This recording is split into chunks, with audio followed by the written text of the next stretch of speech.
నమస్తే, నేను Kavitha. Welcome to iDream. Raj Tarun తనని మోసం చేశాడని లావణ్య అనే మహిళ పోలీస్ స్టేషన్ మెట్లు ఎక్కింది.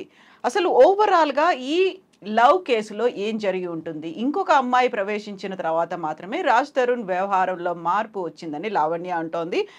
ఇలాంటి ప్రేమ వ్యవహారాలు థర్డ్ పర్సన్ ఎంటర్ అయిన తర్వాత ఎందుకని కంప్లీట్గా మారిపోతున్నాయి, చివరికి పోలీస్ స్టేషన్ దాకా వెళ్లాల్సి వస్తుంది? మనతో పాటుగా ఉన్నారు సోషల్ యాక్టివిస్ట్ కృష్ణకుమారి గారు.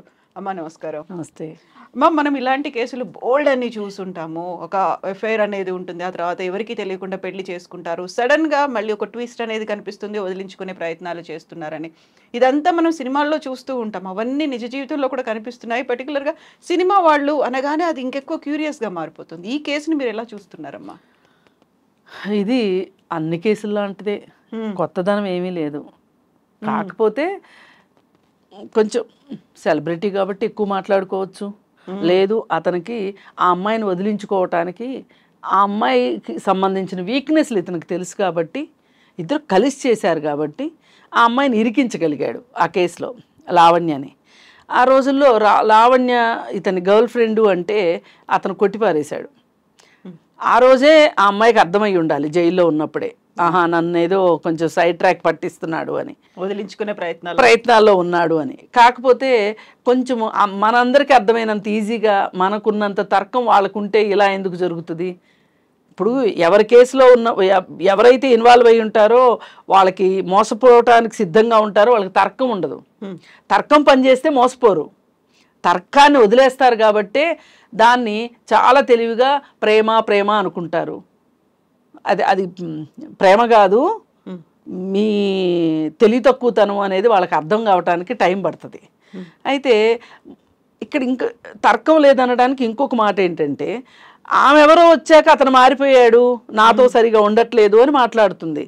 ఆ మూడో మనిషిని బ్లేమ్ చేస్తుంది, కానీ ఈమె మూడో మనిషి వల్ల ఇలా జరిగింది అంటుంది. కానీ రాజ్ తరుణ్ ఇంకొక ఆమెను ఎత్తుక్కోవడం వల్ల జరిగింది ఇది. ఈమెను వదులుకోవాలి అనుకోవటం వల్ల జరిగింది ఇది. ఈమెను వదులుచుకోదలుచుకున్నాడు కాబట్టి ఇంకొక ఆమెను వెతుక్కున్నాడు. కానీ ఈమెమనుకుంటుంది, ఆవిడేదో తెలివిగా ఇతని జీవితంలో ప్రవేశించినందువల్ల ఇతని మనసేదో మారిపోయి తనకు అన్యాయం చేశాడని మాట్లాడుతుంది ఈ అమ్మాయి. ఇదే తర్కం లేకపోవడం అంటే. ప్రతి చోట ఆడవాళ్ళు మోసపోయేది ఈ ఏరియాలోనే మోసపోతారు వీళ్ళు. ప్రేమ అనుకోగానే ఆ బ్రెయిన్లో తర్కం మాయమైపోతుంది, వాస్తవికత మాయమైపోతుంది, అన్నీ మాయమైపోతాయి. అంటే నేను ప్రేమించినవాడు నన్ను మోసం చేయడు అనేటువంటి ఒక గుడ్డి నమ్మకం ఉంటుంది కదా, అదే నమ్మకం మీరు అన్నటువంటి తర్కం లాజిక్ ని ఓవర్లాప్ చేసేస్తుంది. కాకపోతే ఈ సృష్టి మొత్తంలో ఒక మనిషి మాత్రమే ఇంకొక మనిషిని మోసం చేయగలుగుతాడు. ఎక్కడ ఏ జంతుజాలాల్లో కావచ్చు, ప్రకృతిలో ఏ ప్రాణి కూడా తన సాటి ప్రాణిని మోసం చేసేది. ఇప్పుడు ఏదో నక్కల గురించి వేట్ల గురించి చెప్తారు, కానీ అక్కడ కూడా ఇంత ఉంటుందని నేను అనుకోను. అవును కదమ్మా, పశువుల కంటే హీనంగా అని అంటారు. పశువులు అలా చేస్తున్నాయా? చెయ్యవు. ఒకవేళ చేస్తే కూడా ఆ పూట తిండి కోసం చేస్తాయేమో, కానీ ఒక ప్రేమించిన జంతువుని వదులుచుకోవడానికి ఇంకొక జంతువుని వెతుక్కోవడం కోసం వెతుక్కున్న తర్వాత ఈ జంతువు వదిలించుకోవడం, ఇది ఇంత లాజిక్ వాటికి ఉండదు. ఇంత బ్రెయిన్ వాటికి పనిచేస్తే అసలు మన ఎందుకు ఉండేస్తాయి కదా? మనకంటే అవి మోర్ పవర్ఫుల్. మరి అవి మనం ఉండేవాళ్ళమే కాదు అసలు. ఈ సృష్టి అంతా రాకాశ బల్లులతోనో లేకపోతే ఇంకోటితోనో నిండిపోయి ఉండేది. అందుకని ఏంటంటే వీళ్ళని జంతువులతో కూడా పోల్చకూడదు. ఇట్లాంటి వాళ్ళని ఇంత మోసం చెయ్యాలి అనే ఒక ఉద్దేశం ఉన్న వాళ్ళని కొన్ని రోజులు వాళ్ళతో ప్రయాణం చేసి వాళ్ళకు ఒక నమ్మకాన్ని కలిగించి మంచికి చెడుకి వాళ్ళని వాడుకుని వాళ్ళతోటి సహజీవనం చేసి ఒకే ఇంట్లో ఉండి ఒక ఆశని ఒక నమ్మకాన్ని కలిగించి వాళ్ళని అవసరం తీరిపోయిన తర్వాత వదిలించుకోవడం చూసారా? ఆ వదిలించుకోవడంలో కూడా ఎంత దారుణంగా వదిలించుకోవడం అంటే, ఆ అమ్మాయిని డ్రగ్స్ కేసులో ఇరికిచ్చి ఆ అమ్మాయిని వదిలించుకుని ఈలోపు ఆమె జైలుకి వెళ్ళి వచ్చే లోపే ఇంకొక ఆమెతో సెటిల్ అయిపోవడం, ఇంటికి రాకపోవటం, ఇవన్నీ కూడా ఏది ఏమైనప్పటికీ మరొకసారి ఇంకొక మగవాడి బుద్ధి బయటపడింది. అంటే ఇలా చేసే అమ్మాయిలు లేరని కాదు, ఇప్పుడు టాపిక్ ఇక్కడ వచ్చింది కాబట్టి మనం మగబుద్ధి గురించి మాట్లాడుకుంటున్నాము. అందుకని ఇలా చేసే అమ్మాయిలు కూడా ఉన్నారు. మనం ఏమి వన్ సైడెడ్గా మాట్లాడక్కర్లేదు. ఈమె ఈ లావణ్య అనే అమ్మాయి మరి ఇంకా ఆమె తత్వం బోధపడాలి. కానీ చట్టం పట్టుకుని ఆ అమ్మాయి చట్టంతో పోరాటం చేయగలిగితే గనక న్యాయం ఎప్పటికైనా ఆ అమ్మాయిదే. ఎందుకంటే చట్టం ఏం చెప్తుంది అంటే ఇప్పుడు ఇవన్నీ మనం మామూలుగా మాట్లాడుకునే ఎందుకంటే ఇలాంటివన్నీ గతంలో జరిగాయి, ఇప్పుడు జరుగుతున్నాయి, భవిష్యత్తులో కూడా ఉంటాయి ఇలాంటి. కానీ చట్టం ఏం చెప్తుంది అంటే ఇప్పుడు విత్ కన్సెంటా వితౌట్ కన్సెంటా అనేది సంబంధం లేదు. ఆమె కన్సెంట్ ఉన్నప్పటికీ కూడా ఆమె ఎందుకు కన్సెంట్ ఇచ్చింది అనేది పాయింట్ ఇక్కడ. ఆమె ఎందుకు ఇచ్చింది కన్సెంట్? మీ ఇద్దరు కలిసి సహజీవనం చేయటానికి, ఒక ఇంట్లో ఉండటానికి, పెళ్లి చేసుకుంటాను అని నువ్వు చెప్పావు కాబట్టి ఆమె కన్సెంట్ ఇచ్చింది. ఇప్పుడు చాలామంది కన్వీనియంట్గా ఏం మాట్లాడుతున్నారంటే కొంచెం 4 మాటలు వచ్చు కదా అని. ఆమె ఇష్టంతోనే కదా అతనితో ఉన్నది, ఇష్టంతోనే ఉంది. ఇష్టం లేదని ఎవరు అనట్లే. ఇష్టం లేకుండా ఎవరు ఉంటారు? ఎవరు ఫోర్స్ చేయలేరు. చిన్న పిల్లలను కూడా మనం ఇష్టం లేకుండా ఏ పని చేయించలేకపోతున్నాం. అన్నం తినిపించలేము. మరి ఇష్టంతోనే. ఆమెకు ఆ ఇష్టం ఎందుకు కలిగింది, ఆమెకు ఆ ఇష్టం కలగడానికి అతను ఏం చెప్పాడు అనేది పాయింట్. చట్టం ఇక్కడే గట్టిగా పట్టుకున్నది. ఆమె కన్సెంట్ ఉందా లేదా అనేది పాయింట్ కాదు. నువ్వు ఏం చెప్పి ఆమెను కన్సెంట్లోకి తెచ్చుకున్నావు అనేది పాయింట్. ఆ పాయింట్లో ఇతను దొరుకుతాడు. చట్టం ద్వారా ఆమె ప్రయత్నిస్తే గనక నిలబడాలి. నిలబడితే కనుక స్టబాన్గా ఉండాలి. ఈ కేసులు పెట్టడాలు, పోలీస్ స్టేషన్ల చుట్టూ తిరగటాలు, అవసరమైతే కోర్టుల చుట్టూ తిరగటాలు, అది అంత కేక్ వాక్ అని నేను చెప్పను. కానీ ఒకసారి అంటూ మనం గోదాలోకి దిగిన తర్వాత యుద్ధమే చేయాలి. మరి యుద్ధం చేయాల్సిన పరిస్థితి వచ్చింది. ఈవేళ ఒక రకంగా వేరే వేరే ప్రాంతాల నుంచి అవకాశాలు చాలా ఉన్నాయని ఈ కాస్మోపాలిటన్ నగరాల్లోకి ఆడపిల్లలు వచ్చేసి వాళ్ళ వృత్తుల్లో రాణించటం కోసం వాళ్ళు ఒక రకంగా ఒక పోరాటమే చేస్తున్నారు. అబ్బాయిలకి ఉంది ఆ పోరాటం. కానీ అబ్బాయిలకి ఏంటంటే వాళ్ళని వాళ్ళు కాపాడుకోవాల్సినంత అవసరం లేదు. కానీ అమ్మాయిలు వాళ్ళని వాళ్ళు కాపాడుకుంటూ పోరాటం చేయాల్సిన పరిస్థితి వస్తుంది. ఈ పరిస్థితిలో అమ్మాయిలు ఎదుర్కొంటున్న పరిస్థితులు చూస్తుంటే ఇలాంటివి ఏమీ జరగకుండా ఉండడం వింత. జరగడం వింత కాదు. ఇక్కడ సాఫీగా సాగిపోతుంది, సమస్యలు లేవు. వీళ్ళు అనుకున్న వృత్తిలోకి వీళ్ళు వెళ్ళారు, ఆ వృత్తిలో వాళ్ళు ఉన్నారు. ఇదంతా చాలా మామూలుగా జరిగిందంటే ఇది ఏదన్నా ఒక కళ అనేలాగా ఉన్నాయి చుట్టూ వాతావరణం పరిస్థితులు. నిన్న మనం చూసాం మియాపూర్లో. నేను అదే మాట చెప్పబోతున్నాను. అక్కడ కూడా సహచరులు నమ్మింది తన తోటి ఎంప్లాయీస్ కాక ఇంకెవరు నమ్ముతారు?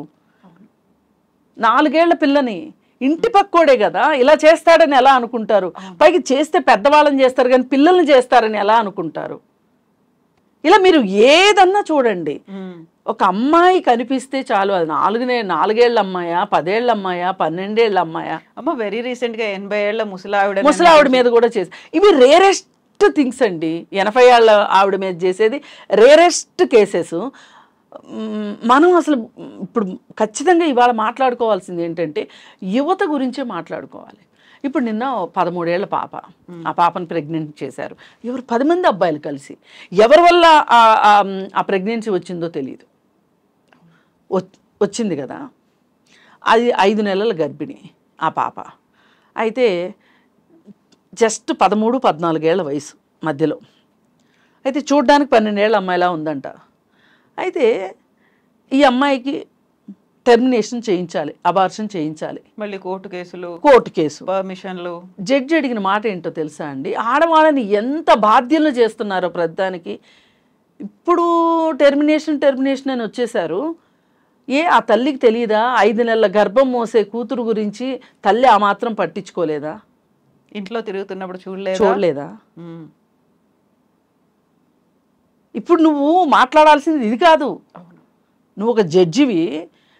జడ్జి అంటే 4 వైపులా ఆలోచించి 360 డిగ్రీస్లో చూసి న్యాయం చెప్పాల్సిన వాడిని న్యాయమూర్తి అంటారు. ఈ న్యాయమూర్తి ఇప్పుడు ఈ మాట కాదు నువ్వు మాట్లాడాల్సింది. నువ్వేం మాట్లాడాలి? నిజమే కదా, ఈ 13 ఏళ్ల అమ్మాయి ఈ గర్భాన్ని మొయ్యాల్సిన అవసరం ఏంటి? ఇది అవాంఛిత గర్భం, ఇదేం కోరుకుంటే వచ్చింది కాదు. మరి దీనికి చట్ట ప్రకారం మైనర్ గాళ్ళకి అబార్షన్ చెయ్యాలి అంటే గనక, టెర్మినేషన్ చెయ్యాలి అంటే ఖచ్చితంగా కోర్టు పరిమితి కావాలి అని ఉంది కాబట్టి, మనకి కోర్టు పర్మిషన్ కావాలని ఉంది కాబట్టి నీ దగ్గరకు వచ్చారు. నువ్వు ఇప్పుడు చేయాల్సిందేంటి? ఆడవాళ్ళ మీద నిందలు వేయడం, తల్లి ఏం చేస్తుంది, తండ్రి ఏం చేస్తున్నాడని అడగలేదు. అవును, తల్లి రెస్పాన్సిబిలిటీ లేదా, తల్లి చూసుకోలేదా అని మాట్లాడుతున్నారు. ఏం తల్లికి మాత్రమే ఉందా పిల్లల్ని కాపాడుకోవాల్సిన ఆ హక్కు, అవసరం, బాధ్యత తల్లిదేనా? ఇలా సమాజం ఇలా ఉండబట్టే ఇవాళ ఆడపిల్లల పరిస్థితి మరింత ప్రశ్నార్థకం అవుతుంది సమాజంలో. ఎక్కడికన్నా వెళ్ళనివ్వండి, తల్లిదండ్రులతో ఉండనివ్వండి. ఇప్పుడు 4 ఏళ్ల పాప తల్లిదండ్రులతోనే ఉందిగా. అవును కదా. ఇప్పుడు ఈ పాప ఉన్నది, ఈ పాప అంటే తల్లి పనికి వెళ్ళడం కోసం పిల్లని ఇంట్లో పెట్టింది అంటే, ఇప్పుడు ఆ తల్లి ముందున్న బాధ్యత ఏంటి అంటే, నేను పనికి వెళ్ళి డబ్బులు సంపాదించాలా, ఇంట్లో ఉండి కూతుర్ని కాపలా కాసుకోవాలా? ఏది అవసరం ఇప్పుడు ఆమెకి, ఆమె జీవితానికి? మరి అసలు ఆ భర్త అనే క్యారెక్టర్ ఎక్కడ కనిపించట్లేదు. ఇదండి పరిస్థితి. ఈ పరిస్థితిలో ఇలాంటి పరిస్థితులు మన చుట్టూ ఉండగా, ఈ లావణ్య కావచ్చు, ఆ పాప కావచ్చు, 4 ఏళ్ల పాప కావచ్చు, లేకపోతే ఉద్యోగం కోసం వేరే ఊరి నుంచి వచ్చిన 25 ఏళ్ల అమ్మాయి కావచ్చు, వీళ్ళందరినీ కాపాడే ఒక రక్షణ వ్యవస్థ ఎక్కడుంది మన దగ్గర? అంటే ఒక అమ్మాయి ఉంది అనగానే ఒక 10 మంది ఆ అమ్మాయి మీద దృష్టి పెట్టే పరిస్థితి వాళ్ళు ఉన్న తర్వాత, ఈ విచక్షణ జ్ఞానాన్ని కోల్పోయేటట్లు చేసే గంజాయి, మాదక ద్రవ్యాలు ఉన్న తర్వాత అమ్మాయిలకు రక్షణ ఎక్కడి నుంచి వస్తుంది? ఇప్పుడు ఈ రాజ్ తరుణ్ కేసులో కూడా అతను ఒక రకంగా చాలా తక్కువ టైంలో చాలా ఎక్కువ సక్సెస్ చూశాడు. ఆ సక్సెస్ని నిలబెట్టుకోవడం చేతకాల. ఇప్పుడు చాలామంది అండి, చిరంజీవి గారు ఉన్నారు, చాలా కష్టాలు పడి సక్సెస్ని చూశాడు. ఆయన చాలా జాగ్రత్తగా అడుగులో అడుగు వేసుకుంటూ ముందుకెళ్ళాడు. ఈ రోజుకి సక్సెస్ఫుల్గా నిలబడ్డాడు. సక్సెస్ని కష్టపడితేనే సక్సెస్ వస్తుంది. కష్టపడకుండా సక్సెస్ వచ్చిందని నేను అన్న రాజ్ తరుణ్ని, వచ్చింది, దాన్ని నిలబెట్టుకోవడం చేతకాల. కెరీర్ అదే కంటిన్యూ అవ్వాలనుకుంటే ఎలా ఉండాలి? అతనికి దొరికిన మేనేజర్ అట్లాంటోడు. ఆ మేనేజర్ కూడా దీంట్లోనే ఉన్నాడు, డ్రగ్స్ దీంట్లో ఉన్నాడు. అతని పేరు చాలాసార్లు ప్రస్తావనకు వచ్చింది. మరి ఇలా ఉన్నప్పుడు ఆ అబ్బాయికి గాడ్ ఫాదర్లు లేరు. రాజ్ తరుణ్కి కొన్ని సినిమాలు ఫట్ అన్నాయి, దాంతో ఒక డిప్రెషన్కి లోనయ్యాడో ఏమయ్యాడో, మాదక ద్రవ్యాలకు అలవాటు పడినట్లు అర్థమైపోతుంది క్లియర్ కట్గా. ఈలోపు లావణ్య, ఆయనకి ఏంటంటే ఈ లావణ్య కాకుండా ఇంకో ఆమె చెప్తే అయితే సినిమా హీరోయిన్ అని, ఆ సినిమా హీరోయిన్తో ఉంటే ఏమన్నా అవకాశాలు వస్తాయని ఆలోచించాడు. తన కెరీర్ని ఆ విధంగా బిల్డప్ చేసుకోవాలనుకున్నాడు. ఇంకా చూడాల్సిన లోతులు ఏమీ లేవు లావణ్యలో అనుకున్నాడు. లావణ్య అవసరం లేదు అనుకున్నాడు. ఇక్కడ ఆలోచించాల్సింది ఏంటంటే, ఇది ఒక ల్యాండ్ మార్క్ ఇష్యూని చేయాలి అని అనుకుంటే గనక, మనం న్యాయం కావాలి సినిమా ఉంది, పాత రోజుల్లో చిరంజీవి, రాధిక చాలా పోరాటమే చేయాల్సి వచ్చింది ఆ సినిమాలో రాధిక. రియల్ లైఫ్లో అలాంటి అమ్మాయి కనుక పోరాటం చెయ్యాలి అని కనుక ముందుకు వస్తే ఫస్ట్ మాట్లాడే మాట ఏంటంటే, ఇప్పటికి చేసింది చాలు, నోరు మూసుకుని ఇంట్లో కూర్చో, ఇంత రచ్చ చేసావు చాలు, ఇంటి పరువు బజారుకి ఎక్కింది చాలు.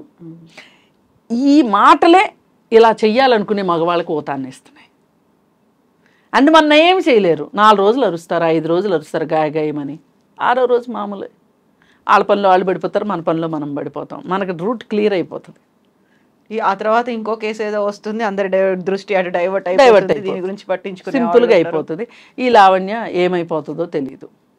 అలా కాకుండా ఇవాళ నిలబడాలి అని అనుకుంటే గనక లావణ్య నిలబడి ఈ కేసును కొట్లాడాలి, నలుగురికి అర్థం కావాలి. ఇలా చేస్తున్న అప్కమింగ్ హీరోస్ మనం కర్ణాకర్ణిగా వింటున్నాం, కానీ బయటికి రాందే మనము మాట్లాడలేము. మనమేమి గాసిప్పులు మాట్లాడడానికి కూర్చోలే ఇక్కడ. ఈ కేసులో ఈ అమ్మాయి పరిస్థితి ఏంటి, ఈ అమ్మాయి రేపు ఈ అమ్మాయి జీవితం ఏంటి అనేది మనం ఆలోచించడానికి కూర్చున్నాం ఇక్కడ. ఇంతకుముందు ఒక అమ్మాయి గాయత్రి అనుకుంటా, ఒక అమ్మాయి సూసైడ్ చేసుకుంది. సూసైడ్ చేసుకుందని అందరూ అన్నారు, కానీ అది హత్య ఏమో అనిపించేలాగా ఉంది. అష్టాచమ్మ సినిమాలో సెకండ్ హీరోయిన్ భార్గవి చనిపోయింది. ఈ అమ్మాయికి ఎక్కడో అలాంటి ఆలోచన రాకపోవటంతో ఇవాళ బయటకు వచ్చి మాట్లాడుతుంది. ఇలా తనువులు చాలించుకునే తల్లులు ఎంతమందో. తల్లులు అనకూడదు వాళ్ళని, చిన్నారులు ఒక రకంగా, అమ్మాయిలు, యువతులు. అమ్మా ఇప్పుడు ఇన్ని ఇన్సిడెంట్స్ మనం మాట్లాడుకున్నాం నిన్నటిగా. ఉద్యోగి ఇన్సిడెంట్, 4 years గర్ల్ ఇన్సిడెంట్, 13 ఏళ్ళ అమ్మాయి ఇన్సిడెంట్, ఇప్పుడు లావణ్య, ఇలాంటివన్నీ కూడా మనకు తెలిసిన వాళ్ళని నమ్ముతున్నాము, లేకుంటే మనం ప్రేమించిన వాళ్ళు అనుకుంటున్నాము, లేకుంటే మా రిలేటివే, మా మామయ్యో తాతయ్యో అని అనుకుంటున్నాం. ప్రతి దాంట్లో వల్నరబుల్గా నిలుస్తోంది ఆ అమ్మాయి మాత్రమే, చిన్నపిల్ల మాత్రమే, నిస్సహాయ స్థితి. ఇప్పుడు మనకున్న కేసుల వివరాలన్నీ తీసుకుంటే కూడా ఈ 4 కాకుండా తెలిసిన వారి ద్వారానే జరుగుతుంది.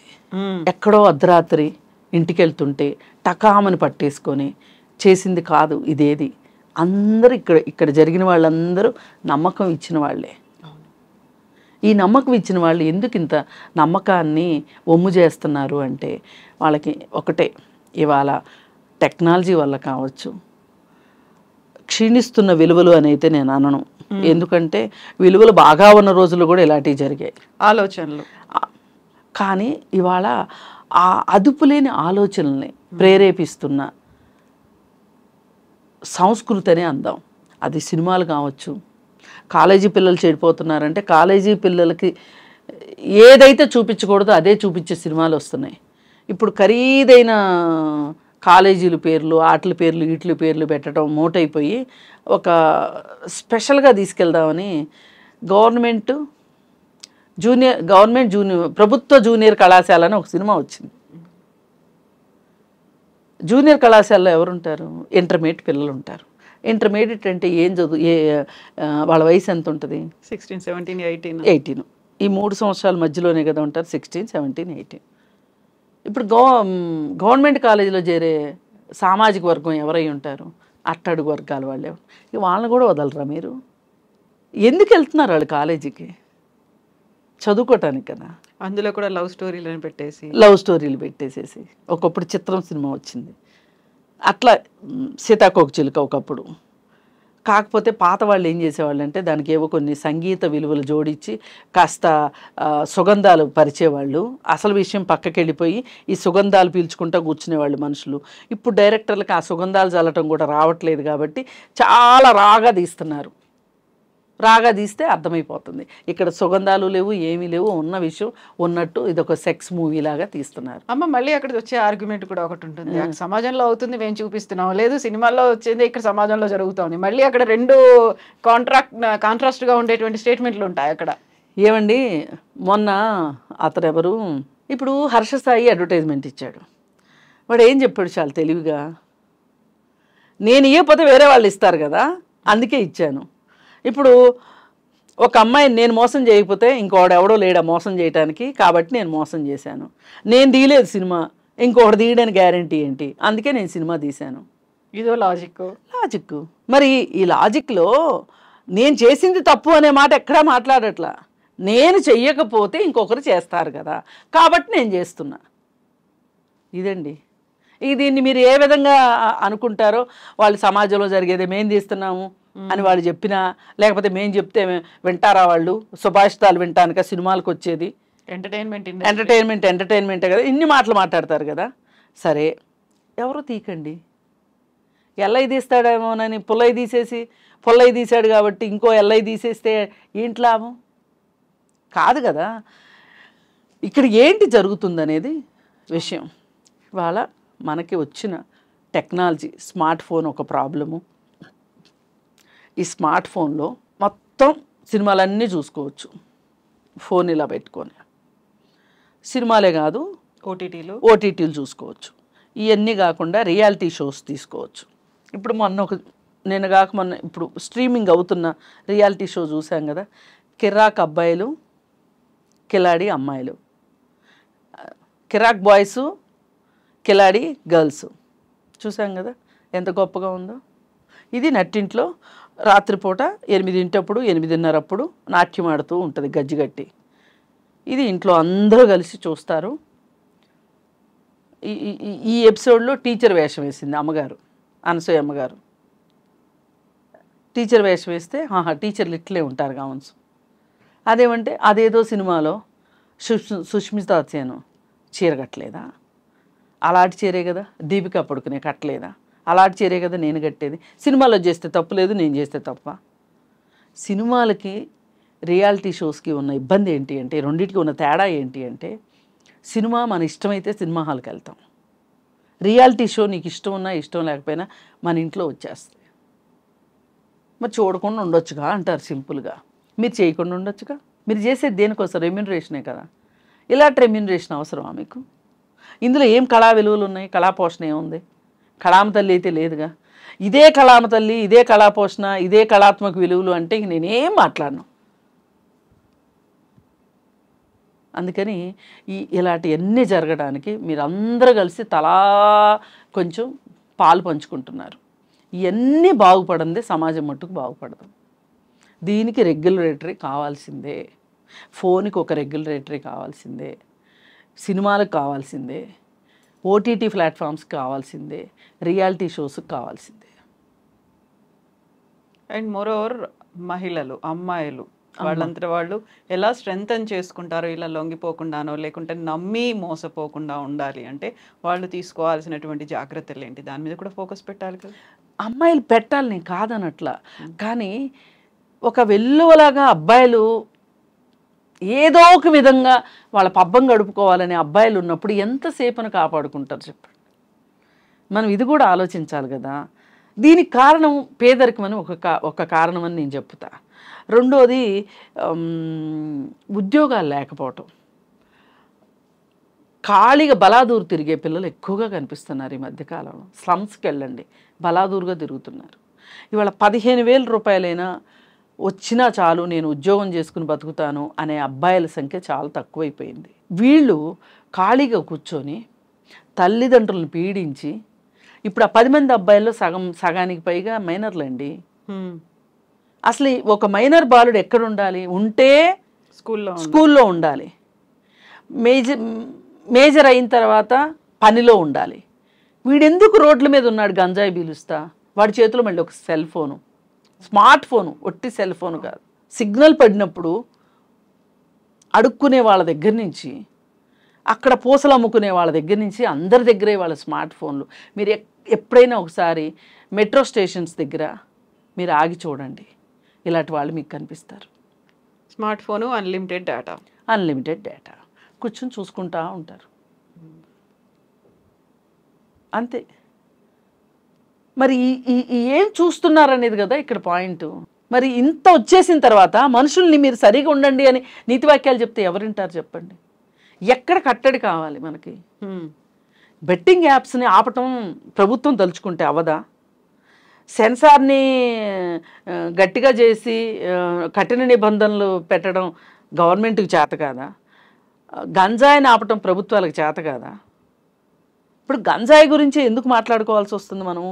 ఆ గంజాయి తీసుకున్న తర్వాత వాళ్ళు ఉచితాలు మర్చిపోతున్నారు, వాళ్ళకు ఊహాలోకంలోకి వెళ్తున్నారు. నేను చేసేది మంచా చెడా ఆలోచించట్లేదు. అందుకే మనం గంజాయి గురించి ఇంత మాట్లాడుకుంటున్నాం. దాన్ని అందకుండా చెయ్యండి మీరు. ఇవి ప్రభుత్వాలు చేసేయగా మీరు నేను చేయగలుగుతామని చెప్పండి. గంజాయిని మీరు కానీ నేను కానీ ఆపగలుగుతామా? మనం ఏదైనా ఇక్కడ కూర్చునేవో 4 సుమతి శతకాలు చెప్పమంటే చెప్తాం, కానీ గంజాయిని ఆపుతామా? మనం ఆపలేం కదా. మనం చేసే పనే మనం చేయగలుగుతాం. ప్రభుత్వాలు చేయగలిగే ప్రభుత్వాలు చేయాలి. ఆ నమ్మకంతోనే కదా మీకు పెద్దపేట వేసింది. ఇవాళ కామన్స్ నిన్న మొన్న ఒక మంచి ప్రకటన విన్నా సీఎం దగ్గర నుంచి. మీరు మాదక ద్రవ్యాల మీద, సైబర్ క్రైమ్ మీద ఎవరైనా సరే ఒక యాడ్ చేస్తేనే ఆ సినిమా షూటింగ్ చేసుకొని ఇస్తాను, నేను దానికి టికెట్ రేట్లు పెంచుకొని ఇస్తాను అని చెప్పి ఆయన ఒక మంచి మాట అన్నారు. నిజమే, చాలా రోజులైంది. మంచి సినిమా ముందు వాటిని ఏదో అనేవాళ్ళు, న్యూస్ రీల్ వచ్చి చాలా రోజులైంది. ఇప్పుడు న్యూస్ రీల్స్ ఏం రావట్లే పెద్దగా. ధనాధనా రోజుకు 6 షోలు వేయాలి, డబ్బులు లాగేసుకోవాలి, పిండేసుకోవాలి. అందుకని న్యూస్ రీల్స్ వేసుకుంటూ కూర్చుంటే ఎట్లా? అందుకని న్యూస్ రీల్స్ రావట్లా. ఇప్పుడు రావాలి. నిజంగా తలుచుకుంటేనండి ఇలాంటి సాధ్యమే. ఇప్పుడు జస్టిస్ వర్మ కమిషను ఉంది, నిర్భయ కేసు జరిగినప్పుడు వచ్చింది. ఆయన కొన్ని రికమెండేషన్స్ చెప్పారు. ఆ రికమెండేషన్స్ దులపండి, ఒకసారి దుమ్ము దులపండి. అందులో ఏముందో చూడండి. ఏమి ఈ 10 సంవత్సరాలు అయింది ఆ రికమెండేషన్స్ వచ్చి.